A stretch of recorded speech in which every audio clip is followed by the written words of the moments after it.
অকল আপোনালোকে কেনে আছে? ভালে আছে না? আমি কিন্তু ভালে নাই, স্কুলতো যাব পৰা নাই। বানপানী সেইকাৰণে বিশেষ স্কুল বন্ধ দিছে। আমি আজি বেবুৰ লগত ঘৰতে খেলি আছো।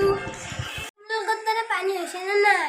পানী হৈছে যদি পথাৰত মাছ মাৰিবলৈ যাওঁ, কিন্তু গুৱাহাটী ৰাস্তাতে মাছ পাই আছো। এয়া চাওক বানপানী।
মাছ মাৰবা আৰু চৰহত যাই আছো দেই। আপোনালোকে গুৱাহাটীৰ পানী দেখা পালে, ময়ো গা ধুই আহিলো। আপোনালোকৰ বানপানী ভিডিঅ'টো ভাল লাগিলে লাইক, শ্বেয়াৰ, কমেণ্ট কৰিব, ছাবস্ক্ৰাইব কৰিব।